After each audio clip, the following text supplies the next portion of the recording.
Virologist doctor Li Meng യാനെ China ലക്ഷ്യമിടുന്നെന്ന് report. Corona virus വുഹാനിലെ ലാബിൽ വികസിപ്പിച്ചെടുത്തതാണെന്ന് അവകാശപ്പെട്ടിരുന്നു ലീ മെങ്. ഇവർക്കെതിരെ കുറ്റകൃത്യം നടത്താൻ ശ്രമിക്കുന്നതായാണ് വിവരം. ബെയ്ജിംഗിന്റെ പ്രതികാര നടപടികളെ ഭയന്ന് യുഎസിൽ ഒളിച്ചു താമസിക്കുകയാണ് ലീ മെങ്. ബന്ധുക്കളെ ഉപയോഗിച്ച് ചൈനീസ് സർക്കാർ യാനെ തിരികെ വിളിക്കാനും കുറ്റകൃത്യം നടത്താനും ശ്രമിക്കുന്നുണ്ടെന്നാണ് വിവരം. കൊറോണ വൈറസ് വുഹാൻ ലാബിൽ നിർമ്മിച്ചതാണെന്ന് തെളിയിക്കുന്ന രേഖകൾ തന്റെ പക്കലുണ്ടെന്ന് വെളിപ്പെടുത്തിയ വ്യക്തിയാണ് ലീ മെങ് യാൻ. അതോടെ വാർത്തകൾ ഇടം നേടി. വെളിപ്പെടുത്തലിന് ശേഷം ചൈനയിൽ നിന്ന് യുഎസിലേക്ക് പലായനം ചെയ്തു. യാൻ ഹോങ്കോങ് യൂണിവേഴ്സിറ്റിയിലെ ഒരു പ്രശസ്ത ലാബിൽ ജോലി ചെയ്യുമ്പോഴാണ് കൊറോണ വൈറസ് മഹാമാരി പടർന്നു പിടിച്ചത്.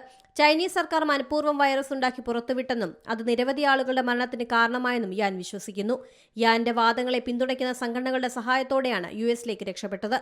താൻ ചൈനീസ് സർക്കാരിന്റെ നിരീക്ഷണത്തിലാണെന്നും ആരോപിച്ചിരുന്നു. വൈറസ് മനുഷ്യരിൽ നിന്ന് മനുഷ്യരിലേക്ക് പകരുമെന്ന് ഡോക്ടർമാർ സ്ഥിരീകരിച്ചുവെന്നും യാൻ പറയുന്നുണ്ട്. International desk, C Malayalam news.